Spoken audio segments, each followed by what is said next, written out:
পাকিস্তান ক্রিকেটের বর্তমান চিত্র যেন হতাশার মেঘে ঢেকে গেছে।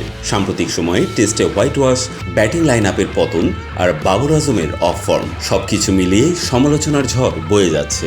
বিশেষ করে বাংলাদেশ দলের কাছে টেস্ট সিরিজে হোয়াইট ওয়াশ হওয়ার পর বাবর আজমকে নিয়ে আলোচনা যেন থামছেই না। এমনই এক পরিস্থিতিতে সাবেক ব্যাটার বাসিদ আলী এক অভিনব সমাধান নিয়ে এসেছেন। তিনি বাবর আজমকে বিয়ে করবার পরামর্শ দিয়েছেন। বাসিদ আলী পাকিস্তানের ব্যাটার হয়ে একসময় জ্বলজ্বল করতেন। ইউটিউব চ্যানেলের মাধ্যমে প্রকাশ্যে বাবর আজমকে তার ফর্মে ফেরাতে বিয়ের প্রস্তাব দেন। তিনি বলেন, বাবর আজম, তোমার মা বাবার সঙ্গে কথা বলে বিয়ে করো। বাবরের বয়স এখন 29, আর এই বয়সে বিয়ে করা তার জন্য উপকারী হবে বলে মনে করেন তিনি।